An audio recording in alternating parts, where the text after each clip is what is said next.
Just wanted to kind of share our winners, awardees from last year.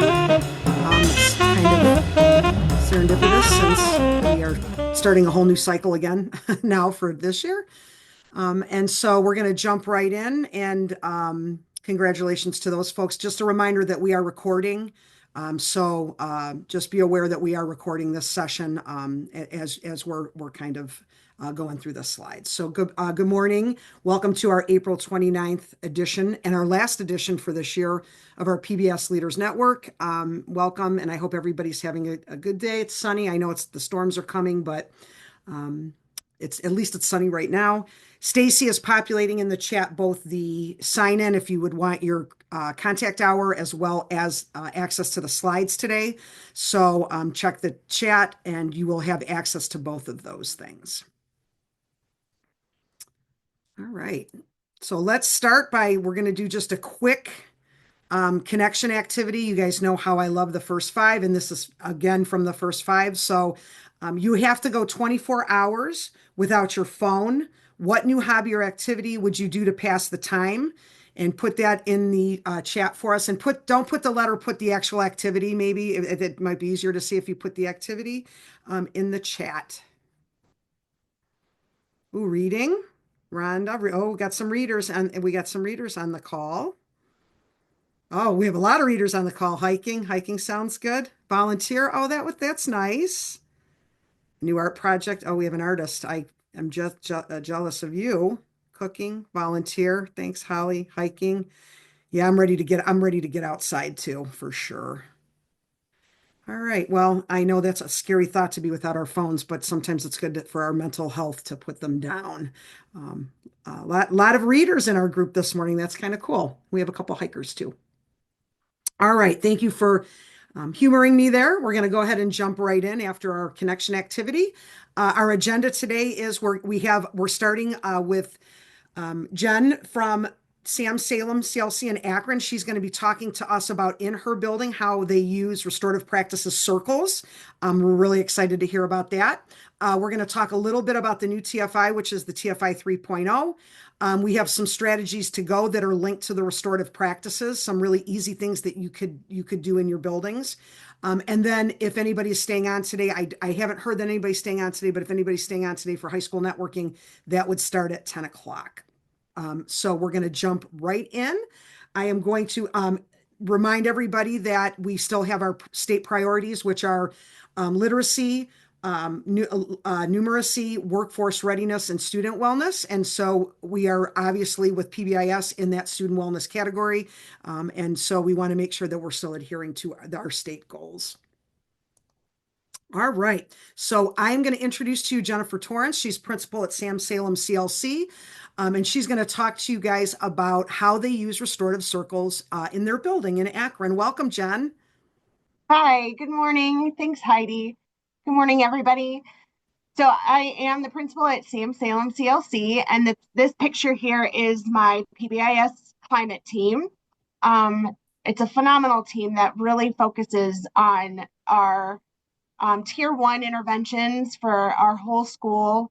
And we have been gifted the opportunity to have restorative practices grant this year, where we have brought in IIRP, which I'll talk about in a minute, to teach us how to do circles in the classroom. Now, some teachers have been doing this, but to really be trained as a whole building on what that means and what it looks like was very informative, because it really caused teachers to look inside of themselves as at how they react and respond to different situations. So if you could go to the next slide. So our restorative practices circles, this is the work that we did before we actually started doing circles and going in and observing circles. We had teachers think about how they respond to student behaviors in their classroom. So it was really changing the way that they discipline in their classroom management and correct behaviors in the classroom, which then trickled into how we as administrators deal with our own referrals to the office. So after it leaves the classroom and it comes to us, how are we responding as well? And it was pretty eye-opening. Some of our teachers were more of the doing for, very permissive, very kind of babying kids and not helping them resolve the problem. And some were more authoritative. Some were kind of in the middle, but they really appreciated having to go through this and what kind of support are they giving versus what kind of consequences are they giving. So it always starts with looking inward at how you as an educator respond to different situations. Go ahead. So I love this quote. This is part of our circle. If we are not modeling what we teach, then we're teaching something else. So one of the things that is really important here at Sam Salem is that teachers are actually doing the work and doing what they are expecting to see in students. So some of the circles are just morning circles where they get together and just build a relationship. At 9 o'clock every morning, I know my first grade class sits down together in a literal circle, and she has one question that she asks: what makes you happy? And they go around. And that's one way of doing a circle. Other teachers create circles based on a need. For example, we have a fourth grade teacher who, if there is a conflict in her class, she calls together the class and they do a circle and they talk about it. So it's not punitive.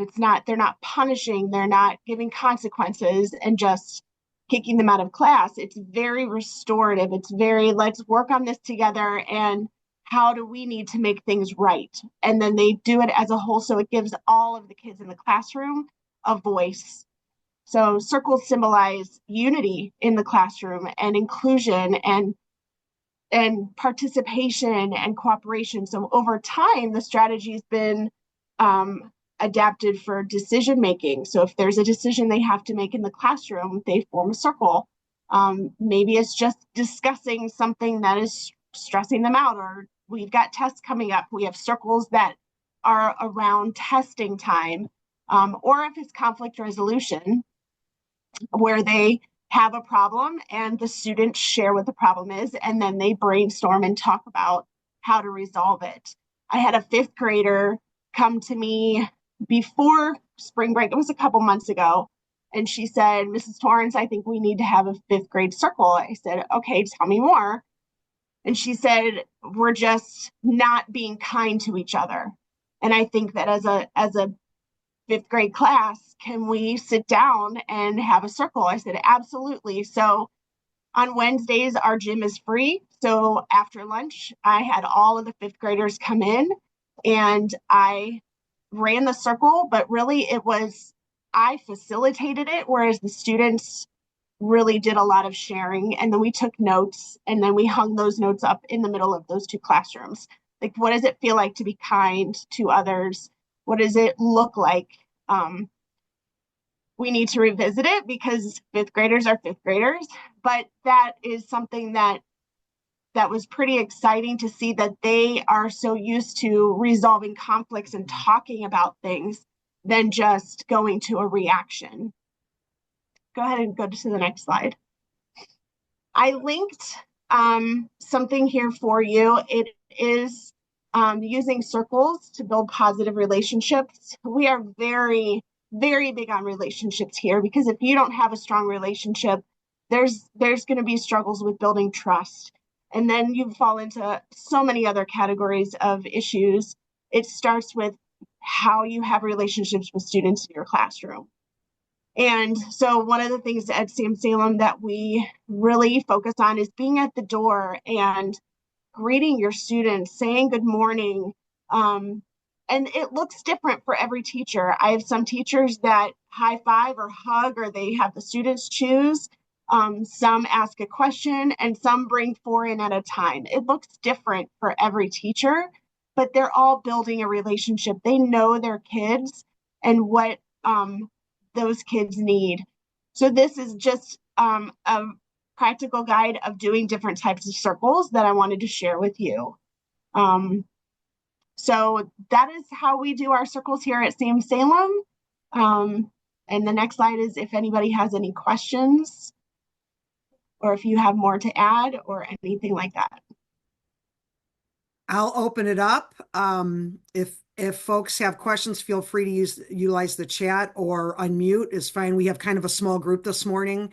You're more than welcome to unmute and ask Jen questions. We were just recently in her building and we did a TFI, tiered fidelity inventory, and it was very positive, and it was they did very well on tier 1 and tier 2 of the TFI. But I'm wondering if anybody has any specific questions as far as I don't know, training or how you guys lay it out, because Jen, it's happening in every all of your teachers utilize the circles in your building, right? Right. All of 100% of our teachers bought in because we really talk about relationships, and it's just a way to connect with your students. And it doesn't have to be long. It can be something that you say, you know what, I'm going to ask a question and I'm going to take 5 answers. And it might trigger somebody else to add to it. So then it becomes something bigger. But even if it's something very small, like what makes you happy? What did you do over the weekend? And then you go into other kinds of questions. We have a situation that we need to talk about, where there could be a conflict between two students. We've done circles with our climate coach, where she has pulled a small group. I mean, it doesn't have to be the whole class. It can be a very small group where you talk with kids about whatever's going on and then work on resolving it. So it's teaching them how to resolve conflicts and work with somebody to resolve something.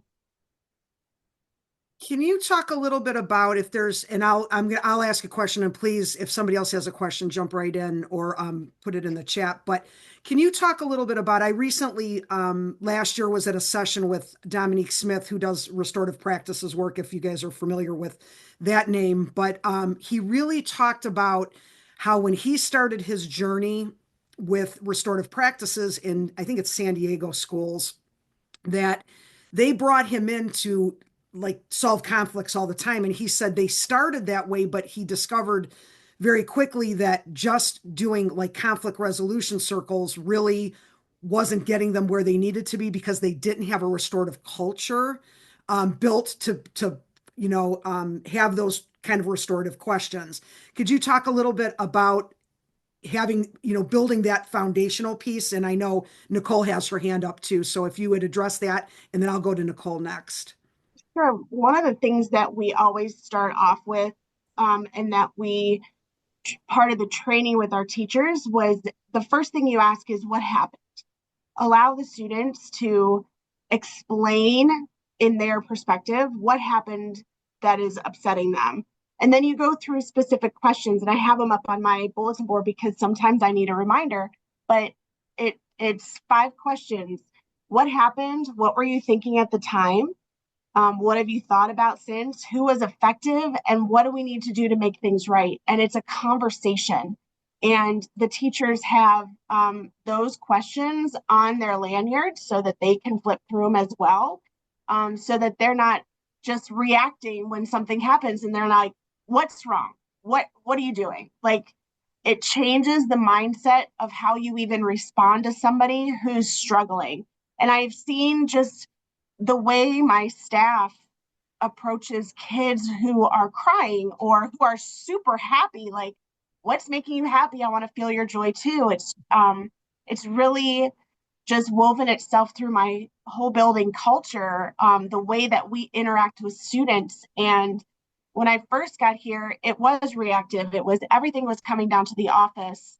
And I think just talking with the staff and saying, building those relationships, that is so important. And it doesn't have to be about conflict resolution. Like I said, we have circles about testing, because that is a very stressful time. So um, we have circles about positive mindset. We have circles about a circle can be about anything. It can be we've had circles in my staff meetings with just the staff too.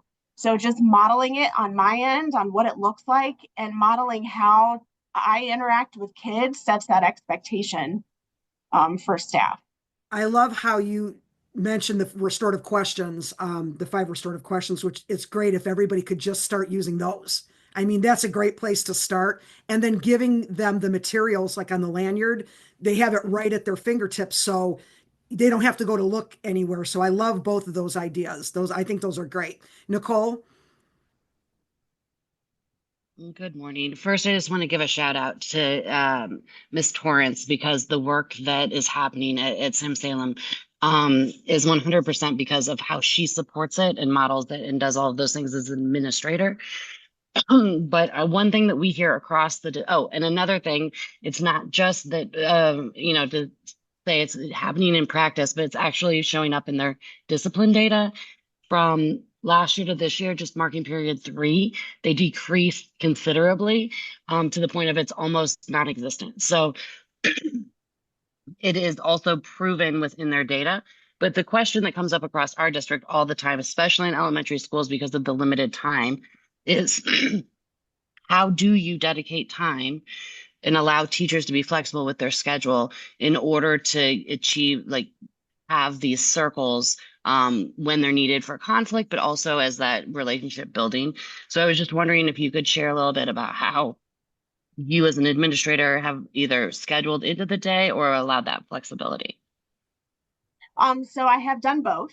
The first thing is, I'm a firm believer that if a child is going through something or is in a negative mindset or struggling or upset, they're not going to learn what you have to teach them. They're already in a fixed mindset. And at that moment, that's when you need to intervene or call the office and we will come and intervene. We do a lot of check in, check outs. We have certain kids that we go in and constantly are popping in and checking on them, touching base with them, talking with them. It's not just like peeking our head in and looking to see if they're okay. We actually interact with them.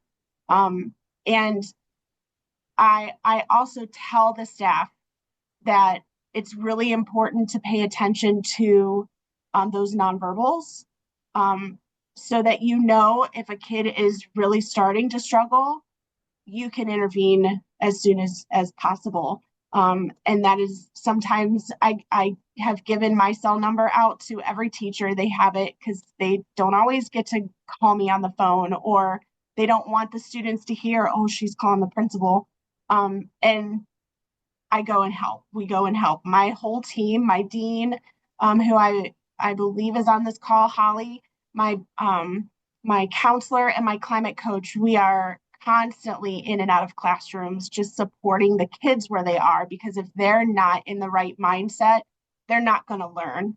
And then as far as scheduling, um, I our our expectations for how many minutes they have to teach language arts and math, it makes it really difficult to schedule in time for a meeting. But that said, if you have to do that in order for your class to get back in control, or in order for your class to be ready to move forward, do it. It's okay to stop what you're doing and take care of your class. Sometimes you're going to need to turn the lights off, put the heads down, put on some beachy music, something.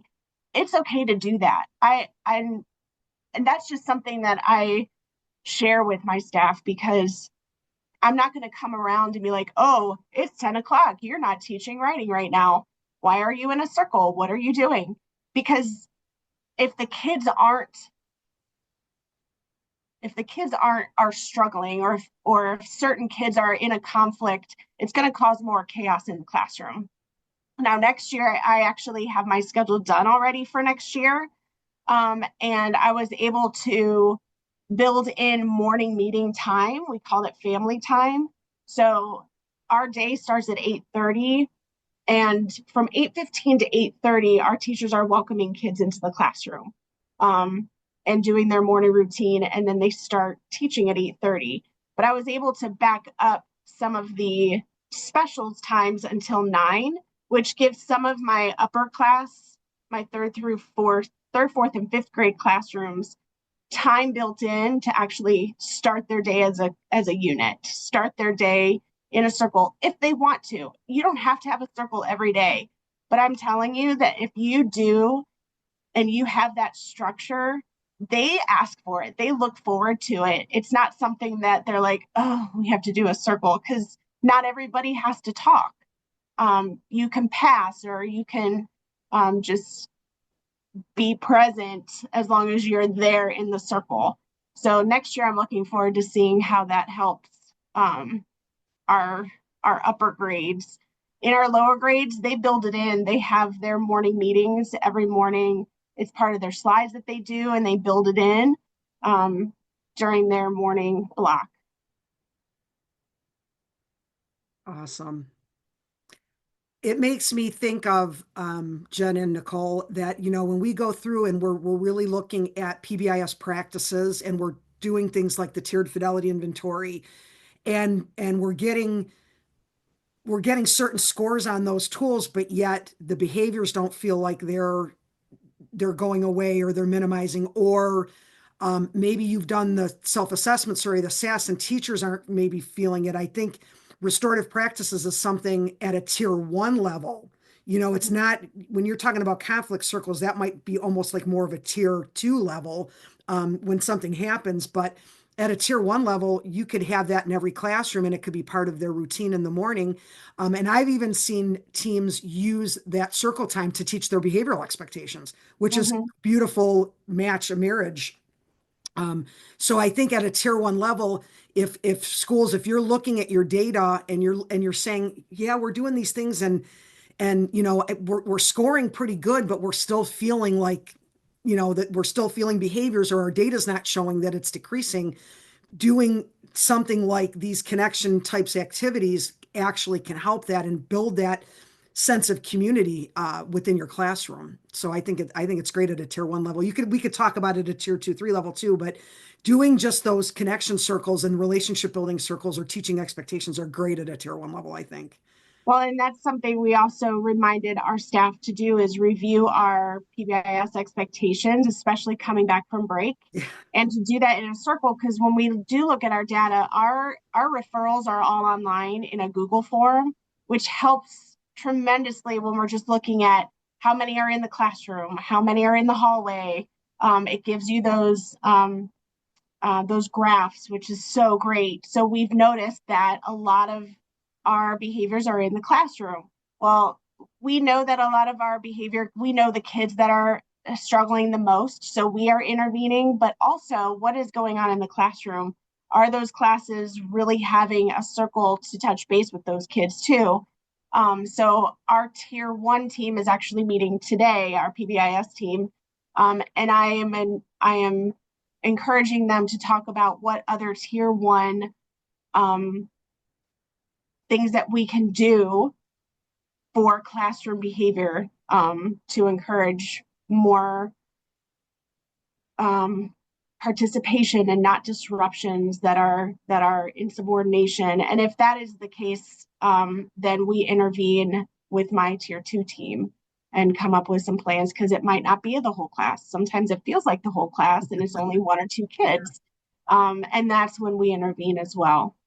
I think that speaks to the importance of the data. I think sometimes people are like, why do we have to keep this data, or why do we have to, keep track of this data? But because behaviors feel that way, you really need to know what's happening, and sometimes you can't tell what that is unless you're looking at the numbers.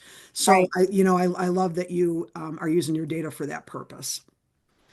So I'm going to open it up again. Does anybody have any questions? Is anybody else maybe doing some circles or any kind of other restorative practices along the continuum that they'd want to talk about or have questions about?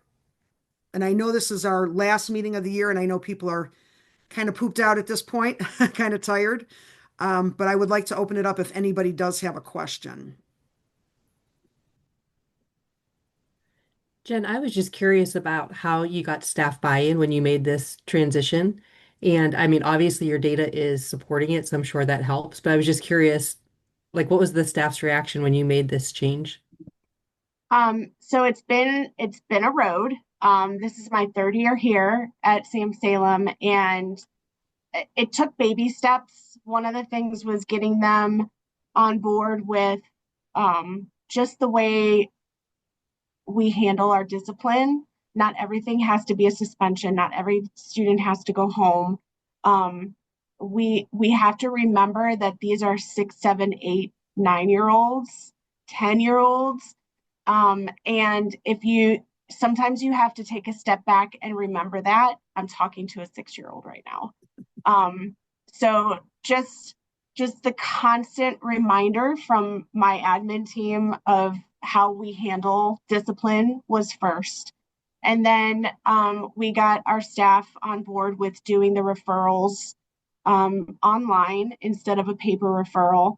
And honestly, it was, I think one of the biggest things that helped my staff buy in was the consistency from myself and my dean Mhm. to supporting them and not and following through on what we say. Because if we as principals say, you know what, if you just send me your student, just send them to me. And if I don't have time for them, then they're not going to send them to me, and the teachers are just going to handle it as a referral. So I think the leadership piece of it has to be strong to show the staff that you are going to follow through on what you say. And if you're going to talk the talk, you better walk the walk. So the relationship piece is so important to me. I was a former teacher in a self-contained behavior classroom.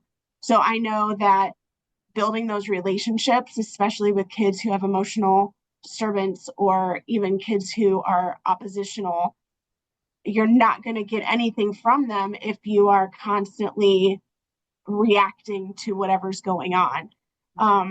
And that was just something that me myself as a leader made sure that my staff would see. So I think it starts there.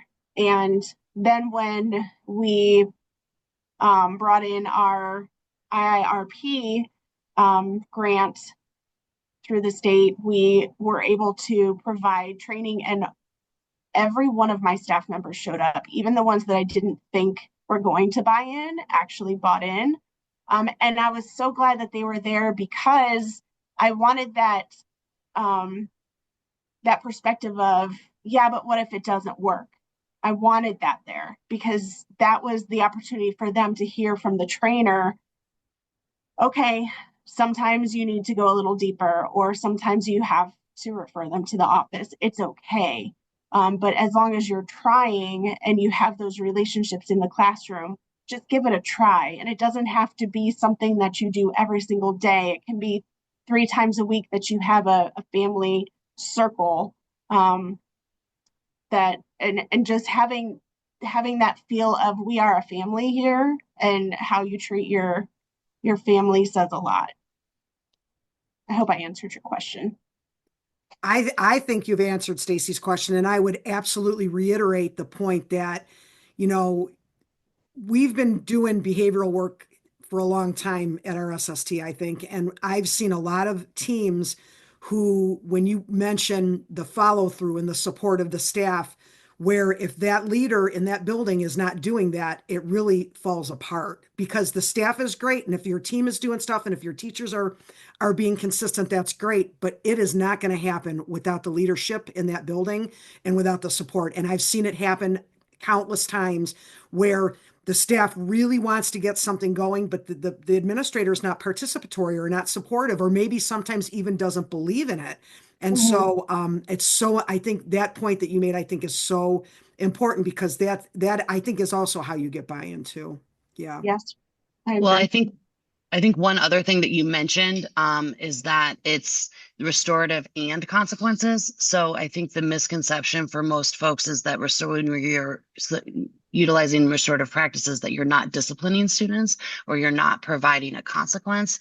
And you've done a really good job of modeling how, there are behaviors that require suspension. But when they Mhm. come back, we're going to have conversations and re-engage them in the process and help them learn from that using restorative practices. So Mhm. I think for some of the resistance is based on feeling like the students aren't going to be accountable for their behavior, and you've really done a great job of doing both. Thanks. I also have conversations with my teachers. Sometimes before I would even talk to the child, like, tell me more about what happened. I got your referral. What give me more information. Because you're involving them and they feel like they're a part of whatever's going on. And that builds trust. You have to have your staff trust that you're going to do what's in the best interest of them, their classroom, and the student. So just involving them in the conversation is important. Absolutely. Hi, Hi. Missy. How Hi. are you? I'm well, Heidi. It's so good to see you I was again. so I was surprised to see you on our call this morning. I I was so know. I glad was to like, I see want to you. catch in on the very last. Awesome, Jennifer. I'm so excited to hear about the work that you guys are doing at Sam Salem. It sounds so awesome and so fun. So I just wanted to mention, I don't have a question, but as awesome as it is, and as how much I absolutely recommend, it would be absolutely awesome if you can afford to pay for a legit, like real IIRP trainer. But if you can't afford to pay for the really great IIRP trainer, this is a part of the trainings that I offer through Akron Children's. So if you are looking for at least some starting rounds, conversations with staff, or if you'd like some kind of beginning training, just to kind of test the waters or see how it works, feel free to get a hold of me, and I'd be happy to work with anyone on that. So I'm going to put my email in the chat. Sorry, that was a little bit of a. Oh, I think that's great, because it starts with looking inside as Mhm. an educator, which I said earlier, and anything that you can. I mean, it's eye opening when you realize I am very permissive, and I didn't realize how permissive I was, or the way I come across is not very supportive. I'm more of a demanding kind of educator, and not that that is bad, but that doesn't work for all kids. And Mhm. sometimes you have to wear multiple hats in figuring out your kids alone. So I think that's great that you offer that too. And a Yeah, lot yeah. of the Yeah, Akron that'd be buildings nice. have worked with Missy before too. She's been in many of the Akron buildings. Yeah. Mhm. I think I saw you at Finley a couple years ago or Probably. something. Yeah. Yeah. Yeah, I've been around a long time, doing it a long time, but it's so exciting. I'm so happy that it's going well for you. Thank you. Such good work, really such good work. Well, I'm going to just give one more shout out for any final questions. And if not, we are going to move on to our next part of our network meeting, which is the TFI 3.0. Any last questions or comments for Jen? Well, Jen, thank you so much for sharing your practice with us. I think, we always try to get people in our network meetings that are doing the work. And I think it's great when you guys can share, because I think sharing your successes can excite and ignite, interest in other places so that people can do this really, really great work. So I appreciate you being here this morning. Well, thanks for inviting me. Of course. All right, so we're going to kind of switch gears now, and we're going to talk about TFI 3.0. Yes, there is a new TFI. Actually, just within the last week, they have released, they've had their announcement. They've released things, I think, maybe a month or so ago, but they've had an announcement that the TFI is now out and it is available to be used. You can now use PBIS apps to record your scores, which wasn't the case a very short time ago. So we're going to go into just a couple things that we think are just some big rocks about how things have changed with the new TFI. Michelle Smith has done a lot of research on some of the changes, and so I'm going to kind of start us off, and Michelle's going to take us through a couple slides as well. So on this slide, there's an actual link to the Tiered Fidelity Inventory 3.0, their announcement page with some of the resources that they have. They have released some other resources like the manual. There are some guides in there that you can use. And so there are some supporting materials through PBIS apps, and that is a direct link to that page. So you can click on that if you have access to the slideshow. And so we will continue on. Interestingly enough, if you are familiar with the old TFI, the new TFI 3.0 has added more features in each tier. So, for example, tier 1 now has 20 items, where the old one had 15. Tier 2 has 15, where the old TFI had 13. And then tier 3 now has 19 items or features, and the old one had 17. So they have added and they have kind of collapsed some of the features that are in the tool. So I'm going to kind of show you that now. We do have links. There's a link here for that crosswalk. And I think I am going to click on it so you can see that pretty much they've kept everything in my mind. And Michelle, you can add to this or correct me if I'm wrong. But basically, nothing's really gone away that we can tell for the most part. They've just kind of included them or collapsed them into other areas, and then in some cases kind of split them out.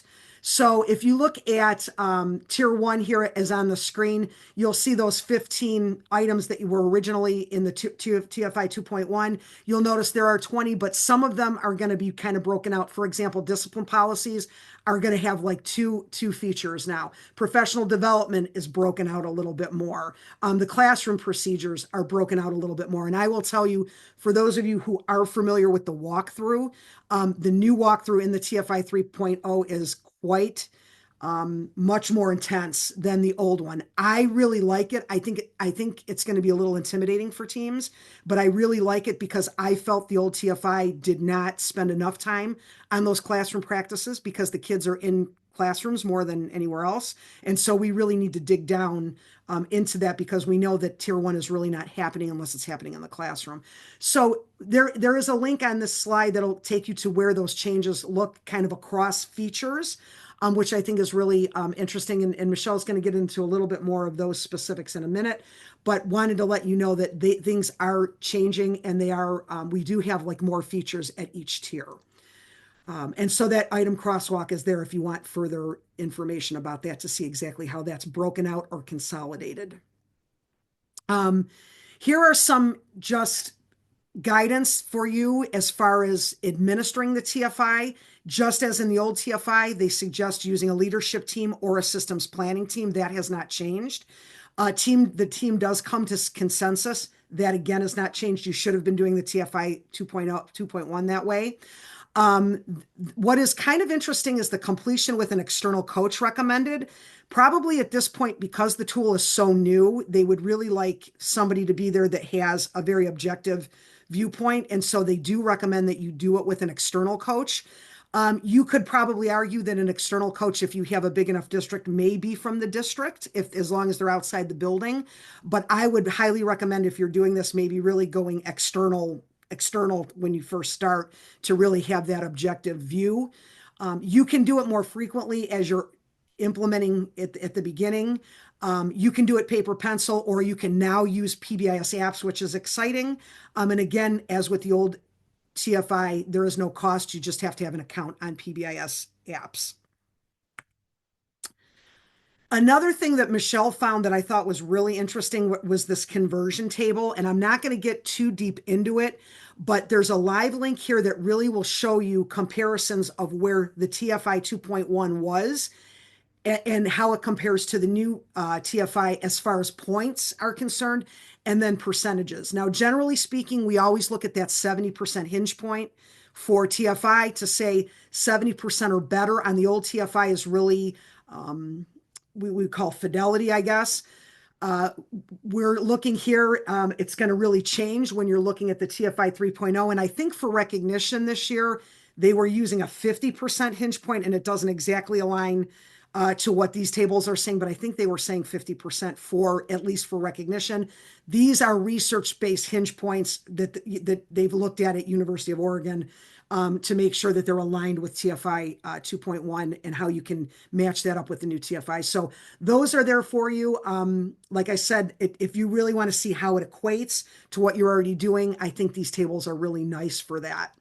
And so there's a direct link there as well. And then, of course, as I said, you can use PBIS assessment now, which is PBIS apps, to go ahead and enter your scores. If you are not currently using PBIS assessment, I would highly recommend you do so, because it's free and it keeps historical data and trend data for you. And it doesn't cost anything. You just need an account. And I think pretty much anybody on this call probably already is using it. So continue to use PBIS apps, PBIS assessment, and it will be a place where you can go ahead and put your scores in. A few things that we want to draw your attention to are some of the changes in definitions or verbiage that you'll see in this new tool. One is contextually inappropriate behavior, which we might have seen before called challenging behavior, inappropriate behavior.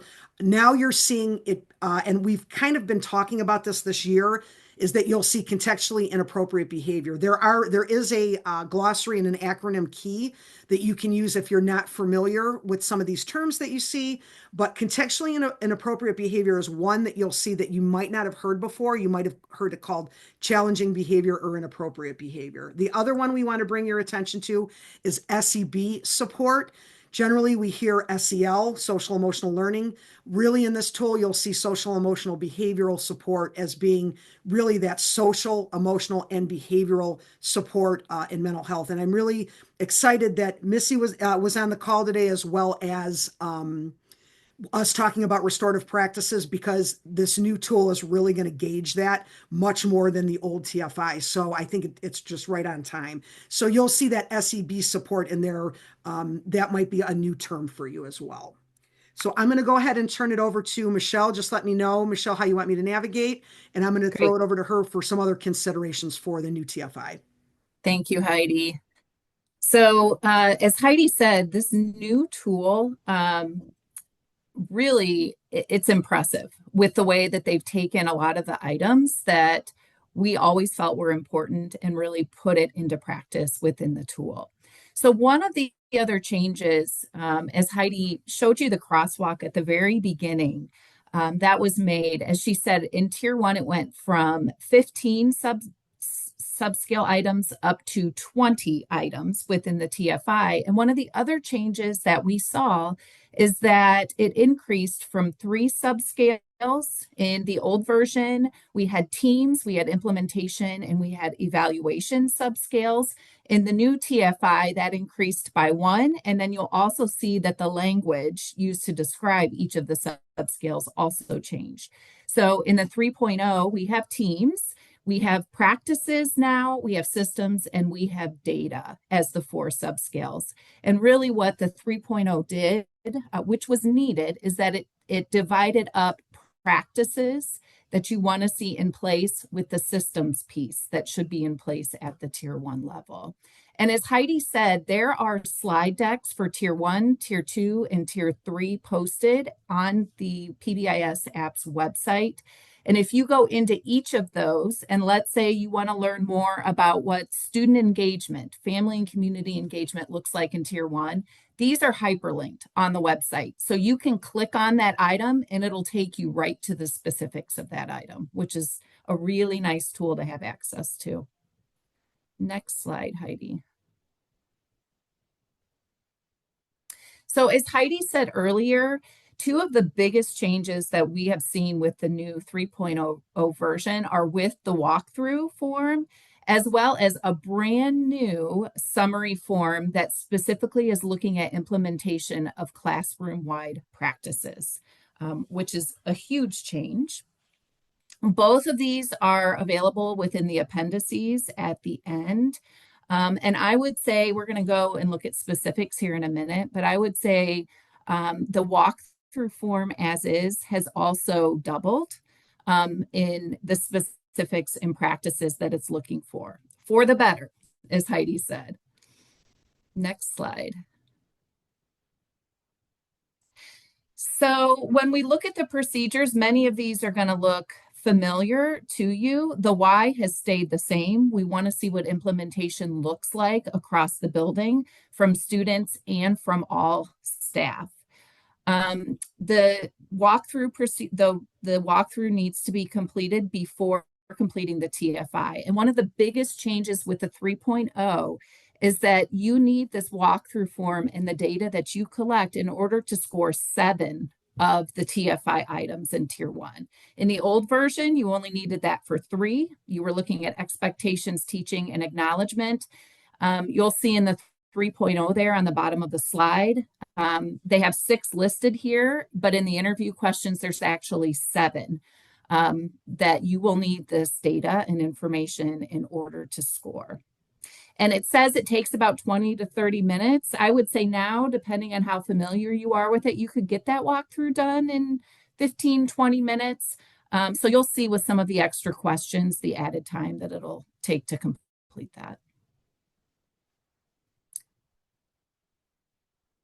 Thanks, Heidi. So staying the same, we're still interviewing at least 10% of staff or at least 5 staff members if you're in a smaller building. You'll see some of the questions there on the slide. Some should look familiar, but there have been, as I said, 3 or 4 added that are very different that have not been asked in the past. Specifically diving a little bit deeper into teaching practices. So you'll see next to 1.9, if you are interviewing a classroom teacher, they're going to dig a little bit deeper into those classroom practices. Specifically, how have you taught them and defined them within your routines? And then how have you integrated them into your social, emotional, and behavioral curriculum items within the classroom? Other changes, it's also going to focus on handling contextually inappropriate behavior. Your flow charts, they're going to ask specific questions around that, as well as how does your implementation connect to school improvement goals as a whole, which is very new within the 3.0. Next slide, Heidi.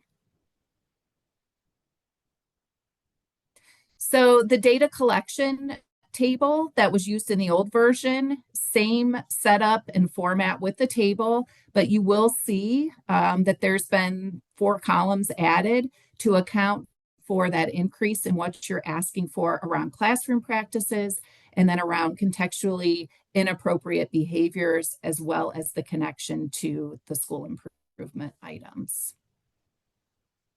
Next slide. And then the other piece, when you're interviewing faculty and staff, there's more specifics around, again, as I said, how they're implementing that through routines and then how they're connecting that to the curriculum. So just as in the old version, you are interviewing a minimum of 10 students, but instead of 3 questions, you are asking 4 questions of students. And I think the biggest change with this is that last question. So you're still asking, have you been acknowledged for demonstrating the expectations? But that second piece is, if you've been acknowledged, have you been acknowledged in a way that is meaningful to you or in ways that you like? So really getting at that connection between being acknowledged and then also knowing why you were acknowledged and having that be meaningful to that student.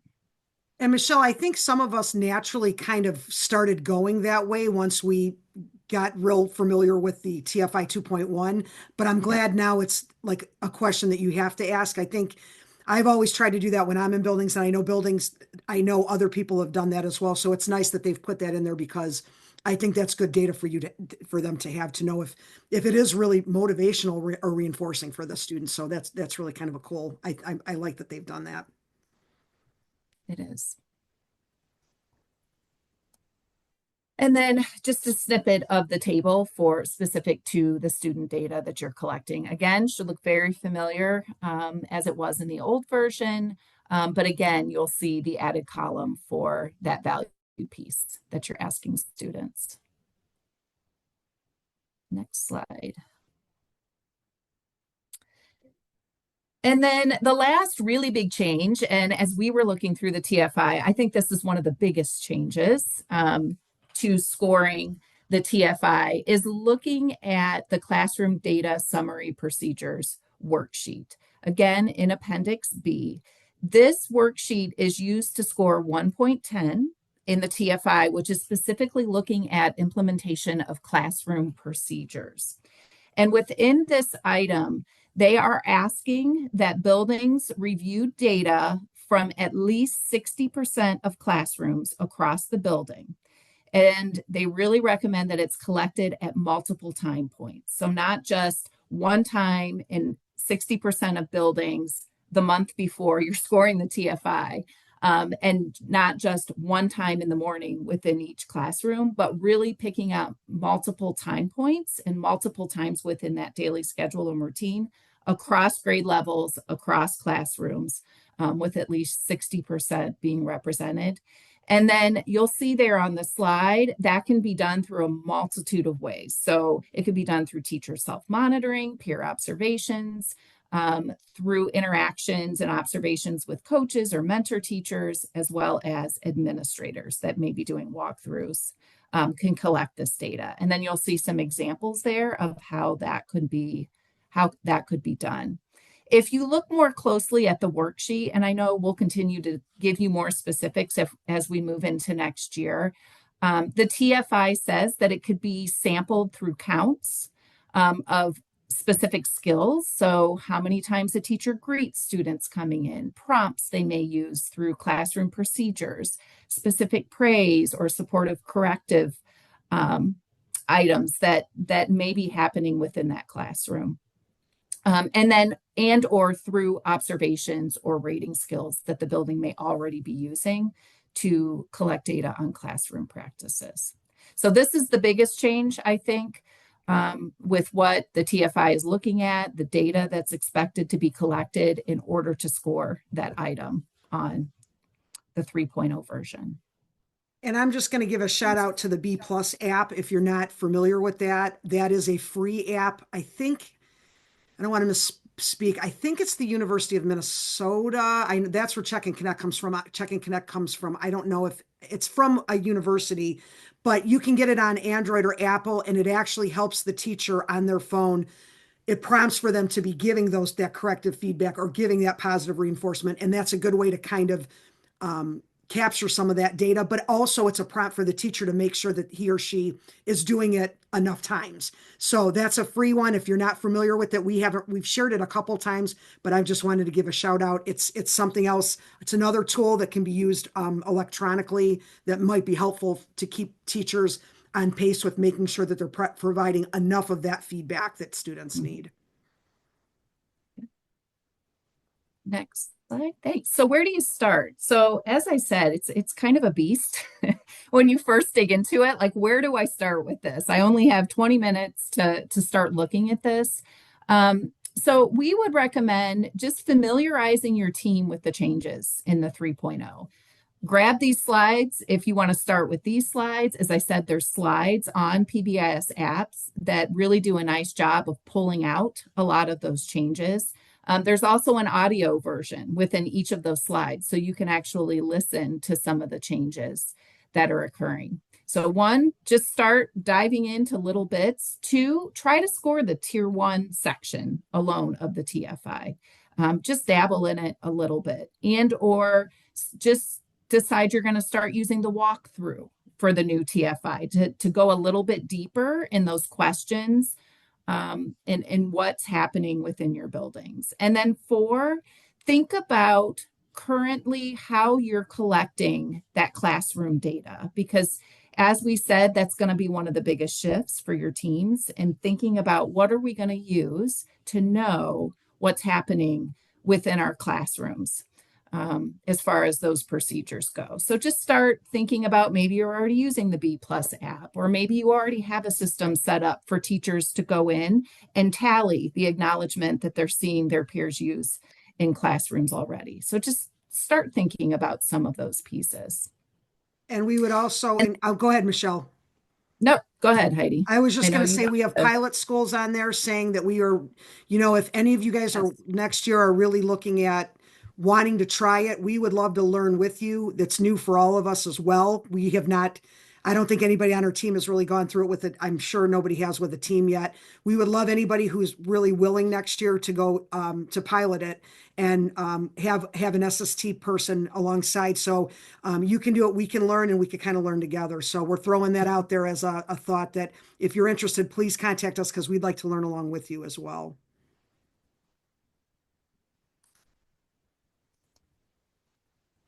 All right. Well, as we're wrapping up, thank you, Michelle. I'm sorry, I didn't mean to cut you off.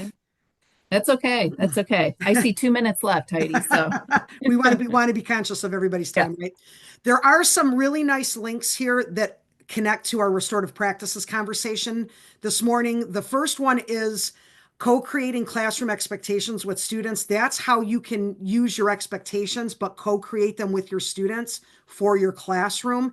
And that is a restorative approach as to make sure that you have student voice in your expectations. So there is a resource there that shows how you can do that. Number 2 is one of my favorite things that I've found as far as an integration of PBIS and restorative practices is concerned. And that is how to use those effective statements with students, which is kind of on the beginning of the restorative practices continuum with your behavioral expectations, how you can start using using that effective language where you're kind of starting with restorative practices with behavioral expectations, really saying, I like it when you're here on time. It makes me feel valued, and it's really going to help you get your work done. Using statements like that in a positive way, but it's tying in your expectation language, which I really like. And then impromptu conversations is something else that we talk about as being a restorative in nature. And there are a couple of things that are linked there. One is how can you bank time with students to help build those relationships? The other, I'm sure you've heard us talk about, is the 2x10 strategy. One of my favorites, how you can do that. 2 minutes a day for 10 days straight to build a relationship with a student talking about anything but academics. And then there's a planning template in there also to help you think through how you can use that time to build relationships with students. So we really love all of those resources. The next slide is just, we have all of our stuff for next year ready to go as far as PD. If you have access to the slides, everything is there for you. We are going to repeat our Classroom Harmony series, which was very well received, as well as we do kind of an overview of the restorative practices. that we're also sharing with you, not as in depth as what you'd get from obviously Missy McLean or IIRP, the International Institute for Restorative Practices, but we do a day where we kind of give you what everything is involved with the continuum. And then of course we have our tier 2 and tier 3 for next year, and those are all linked for you as well. And then